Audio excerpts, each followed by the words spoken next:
সুপ্রিয় দর্শক, আসসালামু আলাইকুম। আপনাদের সবাইকে স্বাগত জানাচ্ছি এখনকার আলোচনায়। আপনাদের সঙ্গে আছি আমি সিরাজুল ইসলাম। দর্শক, এইমাত্র আমি যখন ভিডিও শুরু করলাম তখন একটা খবর পেলাম যে দক্ষিণ ইরাকের আকাশ থেকে ইরানের সামরিক বাহিনী একটি মার্কিন F-15 যুদ্ধ বিমান ভূপাতিত করেছে। খবরটা ইরানের রাষ্ট্রীয় বার্তা সংস্থা IRIBর বরাত দিয়ে এক্স পোস্টে আমি পেয়েছি খবরটা। সরাসরি IRIBর বরাত দেওয়া হচ্ছে এবং যে সূত্র থেকে এই পোস্টটা আমি দেখলাম ওই সূত্রটা যথেষ্ট নির্ভরযোগ্য। সেক্ষেত্রে নতুন করে আমেরিকার একটি F-15 যুদ্ধ বিমান যদি ভূপাতিত হয়, আমি যদির কথা বলছি, তাহলে কিন্তু পরিস্থিতি আবার অনেক বেশি উত্তপ্ত হয়ে উঠল এবং আমেরিকা ইরান নতুন করে যুদ্ধের আশঙ্কা প্রচণ্ড এবং প্রবল হলো। এদিকে ইরানের সামরিক বাহিনীর একজন কমান্ডার, শীর্ষ পর্যায়ের কমান্ডার, তিনি বলেছেন যে আমেরিকা যদি কোনো রকমের স্থল অভিযান চালানোর চেষ্টা করে তাহলে ইরান হবে তাদের কবরস্থান, ভয়াবহ জবাব হবে। আমরা একই সাথে দেখতে পাচ্ছি ইরানের IRGCর প্রধান, সামরিক বাহিনীর চিফ অফ স্টাফ, তারপরে জাতীয় নিরাপত্তা পরিষদের সচিব, সবার বক্তব্য কিন্তু এই মুহূর্তে অনড়, অটল এবং চুক্তি বা আলোচনা, ডিপ্লোম্যাটিক প্রসেসের দিকে যাওয়ার তাদের আপাতত চিন্তা নেই। কেন এই শক্ত অবস্থান নিলেন?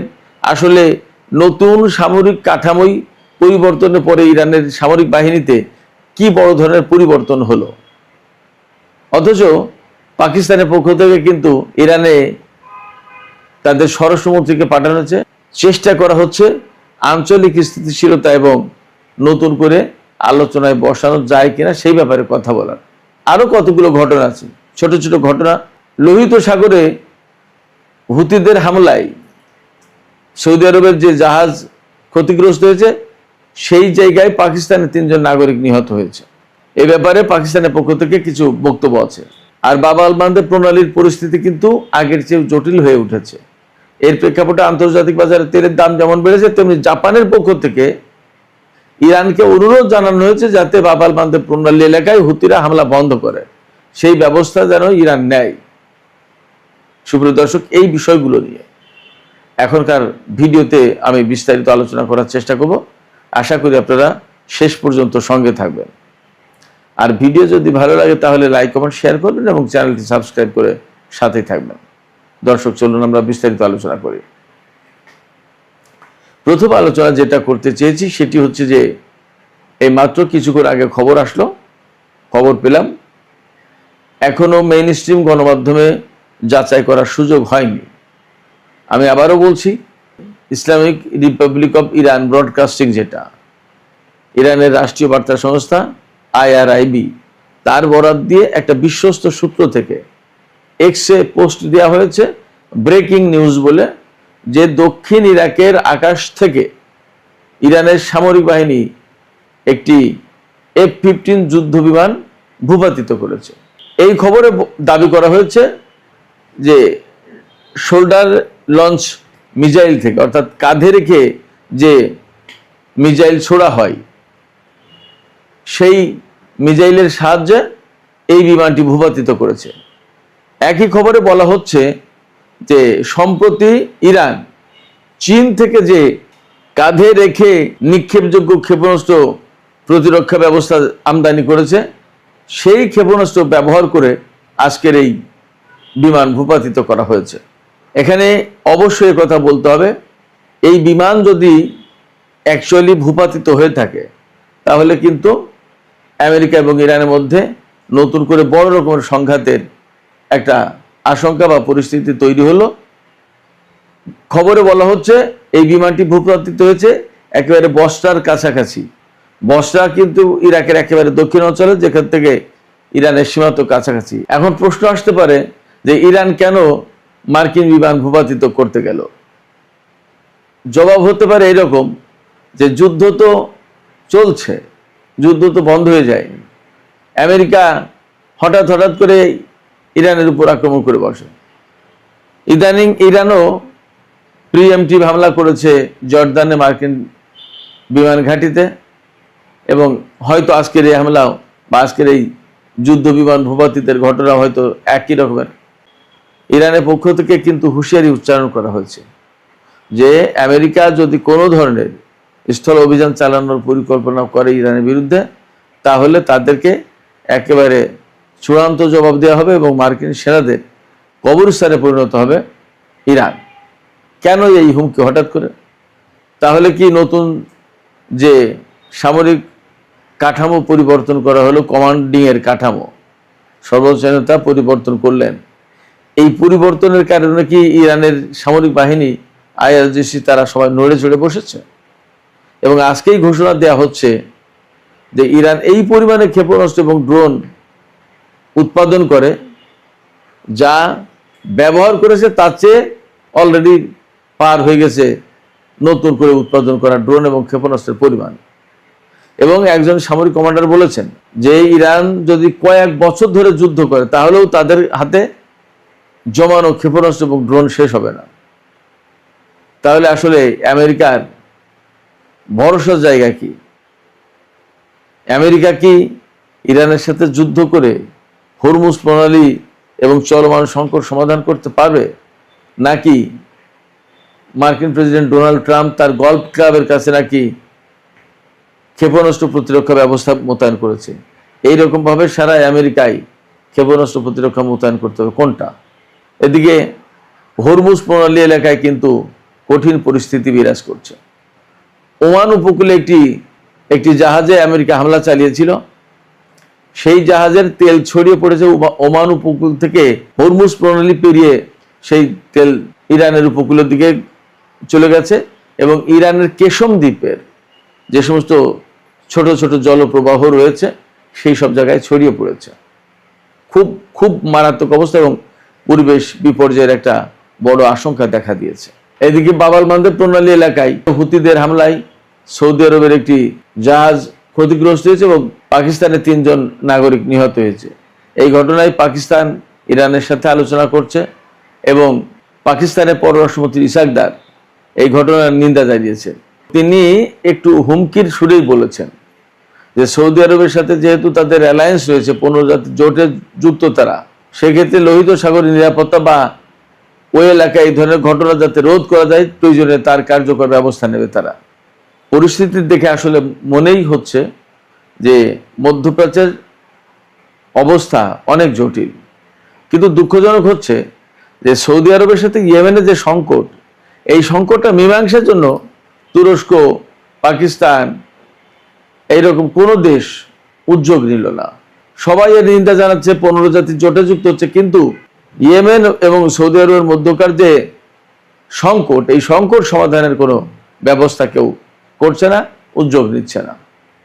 আমি আগেই বলেছি, হরমুজ প্রণালী এবং বাব আল মানদেব প্রণালীর এই ঘটনায় তেলের দাম কিন্তু বেড়ে গেছে। আমি দুপুরের ভিডিওতে বলেছিলাম $88, এখন সেই তেলের দাম $89 পার হয়ে গেছে প্রতি ব্যারেল ব্রেন্ট ক্রুড অয়েলের দাম। আর ওয়েস্ট টেক্সাস ইন্টারমিডিয়েটের দামও বেড়েছে, সেটাও $84 কাছাকাছি মনে হয়। বাব আল মানদেব প্রণালীর পরিস্থিতি যথেষ্ট জটিল হয়ে পড়েছে। হরমুজ প্রণালী তো এতদিন আটকে আছেই, বাব আল মানদেব প্রণালী নতুন করে আটকে যাওয়ার কারণে এশিয়ার অনেক দেশ এখন সৌদি আরবের কাছ থেকে আর তেল নিতে পারছে না। এর প্রেক্ষাপটে জাপানের প্রধানমন্ত্রী ইরানের প্রতি আহ্বান জানিয়েছে, ইরানকে অনুরোধ জানিয়েছে যাতে ইরান ইয়েমেনের হুতিদেরকে বলে যে বাব আল মানদেব প্রণালী এলাকায় যাতে জাহাজগুলো ছেড়ে দেয়। আমি এখানে আবারও এই প্রশ্ন তুলব যে এই যে জাপান, তারা সবাই সংকটের আপাতত সমাধান চাইছে, কিন্তু যে কারণে এই সংকট তৈরি হয়েছে সেই কারণটা নিরসনের চেষ্টা কেন করছে না? জাপানও তো অর্থনৈতিকভাবে বিরাট পরাশক্তি, তারা তো সৌদি আরবকে বলতে পারে যে এই বাব আল মানদেব প্রণালী, হুতি, ইয়েমেন এই সংকটগুলো সমাধান না করার কারণে আন্তর্জাতিক বাজারে এই ক্রিটিক্যাল মোমেন্টে তেলের সরবরাহ একেবারেই বন্ধ হয়ে গেল। তো সেই জায়গায় সৌদি আরব, আপনারা ইয়েমেনের হুতিদের সাথে সংকটের সমাধান করেন, আসেন মীমাংসা করি, এ কথা কেউ বলে না। শুধু বাব আল মানদেব প্রণালীতে তেল নেওয়ার ব্যবস্থা করতে চায়, কিন্তু যে কারণে তেল নেওয়া আটকে যাচ্ছে সেই কারণে সমাধান করছে না। আশ্চর্য রকমের একটা দায়িত্বহীন বিশ্ব দেখছি আমরা। এত বড় একটা যুদ্ধ চলছে হরমুজ প্রণালীতে ইরানের সাথে আমেরিকা আর ইসরায়েলের, এই যুদ্ধ বন্ধের জন্য বিশ্বের কেউ উদ্যোগ নিল না এবং কেউ নিন্দা করলো না এবং কেউ থামালো না যে এই যুদ্ধ করা যাবে না, একটা অন্যায় যুদ্ধ হচ্ছে। বাব আল মানদেব প্রণালীতে যে সমস্ত ঘটনা ঘটছে সৌদি আরবের সাথে ইয়েমেনের, এরও কোনো সমাধানে কেউ উদ্যোগ দিচ্ছে না। সৌদি আরব তো ইয়েমেনের উপর 12 বছর ধরে নিষেধাজ্ঞা দিয়ে রেখেছে, অবরোধ আরোপ করে রেখেছে। এখন ইয়েমেন 2 দিন অবরোধ আরোপ করাতে সারা বিশ্বের জন্য টনক নড়ল, কিন্তু সৌদি আরব যে কাজটা করছে তার জন্য টনক নড়ল না কেন? কেন বিশ্ববাসী এই সংকটের সমাধানের জন্য এগিয়ে আসবে না? কারোর কি কোনো দায়িত্ব নেই, দায় নেই? আশ্চর্য কথা। সুপ্রিয় দর্শক, এদিকে মক্কা চুক্তি নিয়ে নতুন একটা খবর বেরিয়েছে, খুবই গুরুত্বপূর্ণ খবর, যে মিশরকে কেন নেওয়া হয়নি বা মিশর আছে কিনা, মিশর আসবে কিনা। তুরস্ক বলছে যে মিশর টেকনিক্যালি বা ন্যাচারালি সে আমাদের পার্টনার, এই সময়ের ব্যবধান যে কোনো মুহূর্তেই সে যুক্ত হবে। মোটামুটি আজকে এই সমস্ত ব্যাপারে ভালো একটা তথ্য পাওয়া যাচ্ছে আন্তর্জাতিক সব গণমাধ্যমে প্রায়, আর সামাজিক মাধ্যমে তো আছেই। সেটা হচ্ছে মিশরকে এই জোটে নিতে রাজি হয়নি সৌদি আরব, কিন্তু নিতে রাজি ছিল তুরস্ক। সৌদি আরব কেন মিশরকে নিতে রাজি হয়নি জোটে? যতদূর খবর পাওয়া যাচ্ছে তার ব্যাখ্যায় এই যে সৌদি আরব, বাহরাইন, কাতার, সংযুক্ত আরব আমিরাত, মিশর, এই সমস্ত দেশ মিলেই ইয়েমেনের বিরুদ্ধে কিন্তু যুদ্ধ করেছিল, আরব জোট করেছিল তারা সৌদি নেতৃত্বে ইয়েমেনের হুতিদের বিরুদ্ধে যুদ্ধের জন্য। আবার কাতারের বিরুদ্ধে যখন 2017 সালের জুন মাসে সৌদি আরব, বাহরাইন, সংযুক্ত আরব আমিরাত সর্বাত্মক অবরোধ আরোপ করে, তখনও কিন্তু এই জোটে মিশর ছিল। এর অর্থ হচ্ছে যে সৌদি আরবের অত্যন্ত বিশ্বস্ত মিত্র ছিল, অন্তত সামরিক জোটের ডাকার ক্ষেত্রে মিশরকে কখনো বাদ দেয়নি সৌদি আরব। কাতারের বিরুদ্ধে অবরোধ আরোপের সময় মিশরকে ডেকেছে, আবার ইয়েমেনের হুতিদের বিরুদ্ধে যুদ্ধ করার সময়ও মিশরকে ডেকেছে। কিন্তু কি এমন ঘটনা ঘটলো এখন যে কারণে সৌদি আরব আর মিশরকে পছন্দ করছে না, এমনকি এই জোটে চাইছেই না, বাধা দিয়েছে রীতিমতো। তুরস্ক চেয়েছিল, সৌদি আরব এটা চায়নি, বাধা দিয়েছে। এর কারণটা কি? কারণ হিসেবে যা পাওয়া যাচ্ছে তা হলো মিশর নাকি, মিশরের প্রেসিডেন্ট জেনারেল সিসি, তিনি নাকি সৌদি আরবের কাছ থেকে বিপুল অঙ্কের অর্থ নিয়েছে, কিন্তু ইয়েমেনের বিরুদ্ধে যুদ্ধে কার্যকর ভূমিকা পালন করেনি। কাতারের বিরুদ্ধে অবরোধে কতটুকু ভূমিকা তার রাখার সুযোগ ছিল বা রেখেছে সেটা ভিন্ন কথা, কিন্তু ইয়েমেনের বিরুদ্ধে যুদ্ধে সৌদি আরবের মন মতো কাজ করেনি। এই জন্য সৌদি আরবের বক্তব্য হচ্ছে মিশর শুধু টাকা খায়, কাজ করে না, এই দেশকে রাখা যাবে না জোটে, এরা অকেজো একটা দেশ।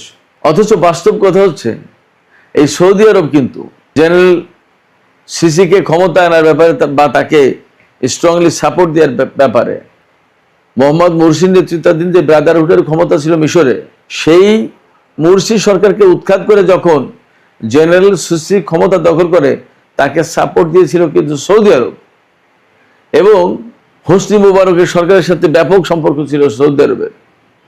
এই জেনারেল সিসি কিন্তু মুরসিকে উৎখাত করে দিয়ে ওই হোসনি মুবারকের ক্ষমতার সিলসিলায় চালু করেছে, আর তাকে সমর্থন দিয়েছিল সৌদি আরব। এখন সেই সৌদি আরব সিসিকে কাছে চায় না, পাশে চায় না, জোটে চায় না, কিন্তু তুরস্ক চাইছে। তুরস্ক কি পারবে? সেটা কিন্তু একটা বড় প্রশ্ন। যদি না পারে তাহলে মিশরকে কেন্দ্র করে কি এই জোটের ভিতরে আবার টানাপোড়েন সৃষ্টি হবে কিনা? এ কথা নিশ্চিত, এই জোটের সবচেয়ে বেশি পয়সা করে অর্থ দেবে সৌদি আরব, তাতে কোনো সন্দেহ নেই। আর প্রযুক্তি এবং সামরিক সক্ষমতা এই দুটো দেবে পাকিস্তান আর তুরস্ক। তাহলে মিশরকে যদি নিতে রাজি না হয় সৌদি আরব, তুরস্ক কি করবে? পাকিস্তান সৌদি আরবের পক্ষে থাকবে, মিশরকে নিয়ে পাকিস্তানের খুব বেশি একটা মাথা ব্যথা নেই। তুরস্ক যতই বলুক যে আমরা এই অঞ্চলের বাইরে অনেক দূর যেতে চাই, বহু দেশকে এর সদস্য করতে চাই, হয়তো নেটো জোটের আদলে আর একটা বড় জোট করতে চাই, ঠিক আছে, আঞ্চলিক স্থিতিশীলতা ফেরাতে চাই, তাও ঠিক আছে। এরদোগান বলেছেন আজকে যে আমরা আঞ্চলিক দেশগুলোর সমস্যার সমাধান আমরাই করব, বাইরের কাউকে এখানে আমরা ডাকবো না। এই কথাটা তো যুগের পর যুগ ইরান বলে আসলো, খুব ভালো কথা। কিন্তু মিশরকে নিয়ে এই জোটের ভেতরে কোনো দ্বন্দ্ব সংঘাত হবে কিনা সেটা একটা প্রশ্ন। সুপ্রিয় দর্শক, এখনকার আলোচনা এখানে শেষ করতে চাইছি। আলোচনা শেষের আগে আপনাদের মতামত জানতে চাই যে আমরা গত 2-3 দিন ধরে যে সমস্ত উত্তেজনাকর বক্তব্য আমেরিকা এবং ইরানের পক্ষ থেকে পাচ্ছি, তাতে কি মনে হয় যে নতুন করে আবার সংঘাত শুরু হতে যাচ্ছে? আবার আজকে যে ব্রেকিং খবর পেলাম, আমি এখনো বলছি যে এই খবরটা একদম চূড়ান্তভাবে মেইন স্ট্রিম গণমাধ্যম থেকে যাচাই করা যায়নি, কিন্তু যদি এমনটা হয় যে সত্যি ইরান F-15 যুদ্ধ বিমান বিধ্বস্ত করেছে, ভূপাতিত করেছে, তাহলে কি নতুন করে আরেকটা বড় রকমের যুদ্ধের আশঙ্কা তৈরি হলো কিনা? আপনাদের মতামত জানিয়ে কমেন্টে লিখুন। আর ভিডিও ভালো লাগে আবারও বলি, লাইক কমেন্ট শেয়ার করবেন এবং চ্যানেলটি সাবস্ক্রাইব করে সাথেই থাকবেন। দর্শক, এখনকার আলোচনা। Hello brain, Iran Israel US এর ওয়ারে এই মুহূর্তে ডোনাল্ড ট্রাম্পকে রীতিমতো শুলে চড়াচ্ছে ইরান। লিটারালি ইরান যত কিছু বলে যাচ্ছে তার অ্যাগেনিস্ট সবকিছু মূলত ইউএস এর অ্যাগেনিস্টে চলে যাচ্ছে। কিভাবে, কেন এবং কেন এমনটা হচ্ছে তার ডিটেলস তুলে আনার চেষ্টা করে যাচ্ছি। গত 2-3 দিন ধরে ডোনাল্ড ট্রাম্প এবং তার পুরো নেগোসিয়েশন টিম মূলত একটা নিউজ মিডিয়াতে ছড়িয়ে দেওয়ার চেষ্টা করে যাচ্ছে, যেখানে বলা হয়েছে যে ইসলামাবাদ অ্যাকর্ড অনুযায়ী নতুন আরেকটা deal, memorandum of understanding sign হওয়ার খুব ধারপ্রান্তে রয়েছে এবং খুব দ্রুত এটা ফাইনালাইজ হবে। এই নিউজ যখন সামনে এসেছে এবং ইরানি মিডিয়াতে যখন এটা সবচেয়ে বেশি ছয়লাভ হয়েছে, তখন ইরানিয়ান স্টেট অথরিটি সরাসরি জানিয়ে দিয়েছে 60 ডেজের যে টাইম ছিল সেই টাইমে ইউএসএ সরাসরিভাবে মেমোরেন্ডাম অফ আন্ডারস্ট্যান্ডিং ভায়োলেটেড করেছে এবং যে ভায়োলেশনের কারণে ওই মেমোরেন্ডাম অফ আন্ডারস্ট্যান্ডিং এখন আর এক্সিস্ট করে না এবং মুস্তাফা আলী খামেনি সেই মেমোরেন্ডাম অফ আন্ডারস্ট্যান্ডিংকে সরাসরি এখন আর রিকগনাইজড করেন না। সো আলটিমেটলি ইউএসএর সাথে ইরানের কোনো ধরনের মেমোরেন্ডাম অফ আন্ডারস্ট্যান্ডিং বাস্তবায়নের কোনো ধরনের রাস্তা ইউএসএ নিজেই রাখেনি এবং ইরান এটা থেকে টোটালি বেরিয়ে গেছে। একই সময় ইরান সিগন্যাল দিয়েছে যে যদি কোনো ধরনের মেমোরেন্ডাম অফ আন্ডারস্ট্যান্ডিং বা ফার্দার কোনো ডিলস অথবা কোনো ধরনের সিজফায়ারে যেতে চায় অথবা কোনো ধরনের সিজফায়ার ইউএসএ চায়, তাহলে তাদেরকে প্রথম ইরানের সব ধরনের কি ডিমান্ডগুলোকে মানতে হবে। সেই কি ডিমান্ডগুলোর মধ্যে $300 billion compensation, $130 billion frozen asset release, Hormuz প্রণালীর এগেনস্টে যত ধরনের ব্লকেড রয়েছে তার সবগুলো রিলিজ করতে হবে এবং একই সাথে ইরানের উপর যত ধরনের ওয়েল এনার্জি এবং ব্যাংকিং স্যাংশন রয়েছে তার সবগুলো রিমুভ করে দিতে হবে। দেন ইরান ভাববে তারা সত্যিকার অর্থে কোনো ধরনের আলোচনায় যেতে পারে কিনা অথবা যাওয়া সম্ভব কিনা ইউএস এর সাথে। তার আগে কোনো ধরনের আলোচনা হবে না, এটা ইরান ক্লিয়ারলি স্ট্রং ওয়েতে ইউএসএ কে ইনফর্ম করে দিয়েছে। যার আলটিমেট রিজন হচ্ছে ইউএসএ এই মুহূর্তে সবচেয়ে বেশি বেকায়দায় পড়ে আছে। ইউএসএ ওয়ার থেকে বের হতে পারছে না, ওয়ার কোনোভাবে শেষ করতে পারছে না এবং ওয়ারে টিকে থাকতেও পারছে না। ইউএসএর অবস্থা এমন হয়েছে যে তারা একদিনে $200 মিলিয়ন প্যাট্রিয়ট মিসাইল খরচ করেও ইরানকে থামাতে পারেনি। ঘটনাটা ঘটেছে গত কিছুদিন আগে, যখন ইরান বারংবার জর্ডানের বিভিন্ন আমেরিকান বেজে অ্যাটাক করে যাচ্ছিল। তখন সে সময় জর্ডানের বেজে অনেকগুলো ডেকোয় মিসাইল ইরান ডিপ্লয় করেছে, যে ডেকোয় মিসাইলকে প্রতিহত করতে ইউএসএ একের পর এক তাদের প্যাট্রিয়ট খরচ করেছে। এই সময়ের মধ্যে ইউএসএ বেশ কয়েকটা হাইপারসোনিক মিসাইল ছুড়ে দেয়, যে হাইপারসোনিক মিসাইলগুলো মিড এয়ারে মূলত বেশ কয়েকবার তাদের ফ্লাইট পাথ চেঞ্জ করে, যে জিনিসটা ইউএসএ কে সবচেয়ে বেশি ঘাবড়ে দিয়েছে। এবং তাদের হাতে থাকা যত ধরনের মিসাইল রয়েছে সব মিসাইল তারা টেস্ট করেছে, এর মধ্যে একটা মিসাইলকে থামাতে গিয়ে তারা অন্তত 1 ডজন মিসাইল খরচ করেছে, যার রেজাল্ট হয়েছে একদিনে 50টার বেশি প্যাট্রিয়ট মিসাইল তারা খরচ করেছে, যার আনুমানিক মূল্য প্রতিটা মিসাইল $4 মিলিয়ন মতো করে বাজার মূল্য এবং $200 মিলিয়ন একদিনে খরচ করেছে। যে এক জায়গায় ডোনাল্ড ট্রাম্প লিটারালি হেরে গেছে এবং তার কোনো ধরনের এয়ার ডিফেন্স, কোনো ধরনের ইনভেন্টরি এবং কোনো ধরনের ক্রিটিক্যাল ওয়েপন সিস্টেম ইরানকে আসলে থামাতে পারেনি, যে জিনিসটার কারণে ইউএসএ এবং তার অ্যালাইরা মূলত তাদের ওয়েপন টেস্টিং গ্রাউন্ডে লিটারালি হেরে গেছে ইরানের কাছে এবং সেখানে ইরান আজকের দিনের ওয়ারে আপার হ্যান্ডে রয়েছে। এবং আপনি ক্লিয়ারলি ওই সময়ের মধ্যে আমার যত আপডেট আমি দিয়েছি সেখানে বারবার বলেছি যে 3টা দেশে ইরান সবচেয়ে বেশি অ্যাটাক করেছে, যার একটা হচ্ছে কুয়েত, বাহরাইন এবং জর্ডান। রিজন বিহাইন্ড ইজ যে এই 3টের কান্ট্রিতে মূলত ইউএস তার ব্যাকডোরের যত ধরনের ওয়েপন স্টেশনারিজ ছিল সেগুলোকে পার্ক করেছে এবং সেখান থেকে তাদের অ্যাসেটগুলোকে ইরানের এগেনস্টে ফায়ার করে যাচ্ছে। সো ইরান সেগুলোকে স্ট্রংলি টার্গেট করেছে এবং প্রত্যেকটা টার্গেটের এগেনস্টে ইউএসএ মূলত নাস্তানাবুদ হয়েছে, কোনোভাবেই সামাল দিতে পারেনি। আর যার রেজাল্ট আজকের দিনে ইরানের সাথে একটা নেগোসিয়েশন করার জন্য, একটা মেমোরেন্ডাম অফ আন্ডারস্ট্যান্ডিং সাইন করার জন্য ইউএসএ টানা ব্যাক চ্যানেলে ইরানের উপর ইরানকে রিকোয়েস্ট করে যাচ্ছে এবং ইরান সেখানে কোনো ধরনের মতামত দিচ্ছে না বা কোনো ধরনের সায় দিচ্ছে না। এই সময়ের মধ্যে ডোনাল্ড ট্রাম্প গতকালকে একটা প্রেস কনফারেন্স করেছেন। তার কোথাও জার্নির মধ্যেই তিনি প্রেস কনফারেন্সে ক্লিয়ারলি বলেছেন যে সে state of Hormuz fully control করে। এবং ইরানের নেভি, এয়ারফোর্স এবং মিলিটারি বলতে কোনো কিছু নেই। স্টিল সে বিলিভ করে স্টেট অফ হরমুজ তাদের কন্ট্রোলে রয়েছে, এবং আনটিল ইরান কোনো ধরনের মানে মাথা নত না করে তাহলে স্টেট অফ হরমুজ ক্লোজ থাকবে। এই ইস্যুকে কেন্দ্র করে ইরান সরাসরি বলেছে স্টেট অফ হরমুজের ফুল কন্ট্রোল তাদের হাতে রয়েছে, এবং যে স্টেট দিয়ে প্রতি মাসে অন্তত 80 থেকে 160 মিলিয়ন ব্যারেল তেল পাস হতো, সেটা দিয়ে গত এক মাসে মাত্র 8 মিলিয়ন ব্যারেল তেল পাস হয়েছে। যদি ইউএস এর হাতে কন্ট্রোল থাকতো তাহলে ইউএসএ ডেফিনেটলি 8 মিলিয়ন ব্যারেলে রাখতো না, এটা ডেইলি 20 মিলিয়ন এক্সিট করে যেত। সেটা হচ্ছে না। So Iran state of Hormuz control করে। তাহলে ইউএসএ কি কন্ট্রোল করে? ইউএসএ মূলত মিড ওশানে পাইরেট করে। সে পাইরেটটা হচ্ছে অ্যারাবিয়ান সি এবং ওমান সির এরিয়াতে ইউএসএ তাদের বেশ কয়েকটা ডিস্ট্রয়ার এবং এয়ারক্রাফট ক্যারিয়ার ডিপ্লয়েড রেখেছে, যেখান থেকে অন্যান্য ধরনের শিপগুলো এই পথ দিয়ে যাতায়াত করতে গেলে তাদেরকে বাধা দেয় এবং আটকে ধরে, অথবা তাদেরকে মিসাইল দিয়ে ডিস্ট্রয় করে। সো ইউএসএ মিড ওশানের পাইরেসিটা ঠিকঠাক ভাবে করে যাচ্ছে, এবং এই ইস্যুকে কেন্দ্র করে ইরানিয়ান ফরেন মিনিস্টার বাগেই মূলত সরাসরি ভাবে বলে দিয়েছেন যে আদম আলাইহিসসালামের দিন থেকে গত 28 ফেব্রুয়ারির আগ পর্যন্ত স্টেট অফ হরমুজ কেউ কোনোদিন কন্ট্রোল করেনি, কেউ কোনোদিন কন্ট্রোল করার স্বপ্ন দেখেনি। 28 ফেব্রুয়ারির পর থেকে এটা ইরান কন্ট্রোল করে যাচ্ছে, এবং ইউএস এর কারণে ইরান এখন কন্ট্রোল করে যাচ্ছে, এবং আগামী দিনগুলোতে ইরান কন্ট্রোল করবে যতদিন না পর্যন্ত ইউএসএ এখানে মাথা নত করবে, ইউএসএ এখান থেকে সরে যাবে, এন্টায়ার রিজনকে ইউএসএ সেফ করে এখান থেকে চলে যাবে। সেই সেফটা কি, সেটার জন্য ইরান মূলত একটা বিশাল প্রিপারেশন নিয়েছে। মুস্তাফা আলী খামেনির নেতৃত্বে এখন থেকে ইরানের আইআরজিসি লিড এবং আইআরজিসি থেকে গ্রাউন্ড ফোর্সকে সরাসরি অর্ডার দেওয়া হয়েছে যে তারা ডিফেন্সিভ অপশন থেকে ধীরে ধীরে অফেন্সিভ অপশনের জন্য নিজেদেরকে প্রস্তুত করতে।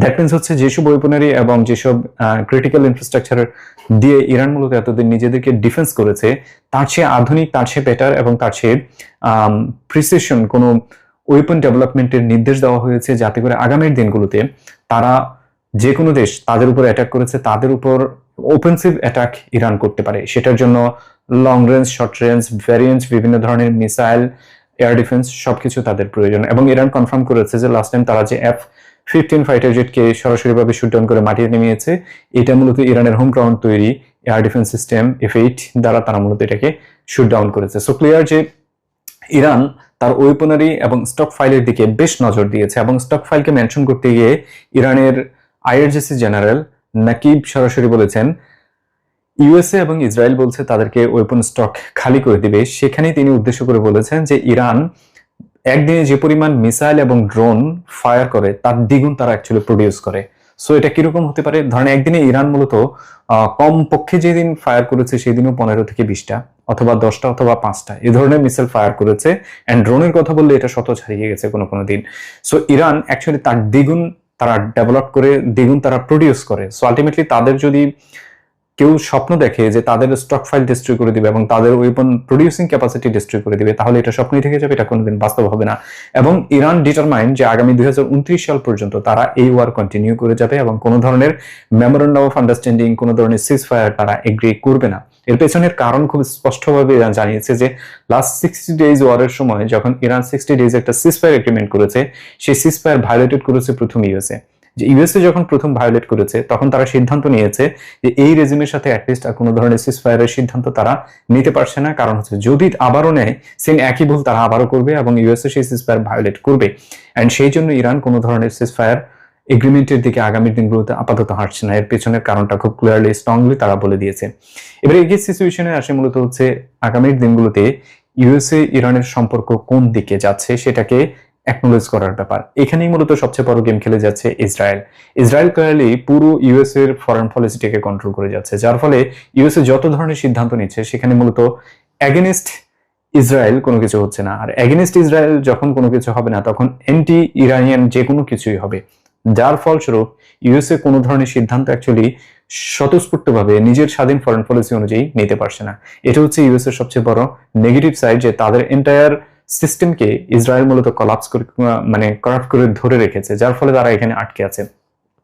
সিনারিওতে তখনই আসে মূলত হচ্ছে মক্কা এগ্রিমেন্ট। যে মক্কা এগ্রিমেন্টের আলটিমেট গোল ছিল পুরো রিজনকে স্টেবল করা এবং প্রত্যেকটা দেশের সিকিউরিটি স্টেবল করা, এবং তাদের দেশে কোনো দেশ যদি আক্রমণ করে তাদেরকে নিরাপত্তা নিশ্চিত দেওয়া। এবং সেখানে অন্যতম বিগ একটা প্লেয়ার হতে পারত মূলত ইজিপ্ট। রিপোর্টে এসেছে যে ইজিপ্টের বিডকে মূলত স্টফ করেছে সৌদি আরব। সৌদি আরব বিলিভ করে সিসি মূলত হচ্ছে আলটিমেট ইসরায়েলি এবং ইউএইর এজেন্ট হিসেবে কাজ করে পুরো আরব রিজন জুড়ে।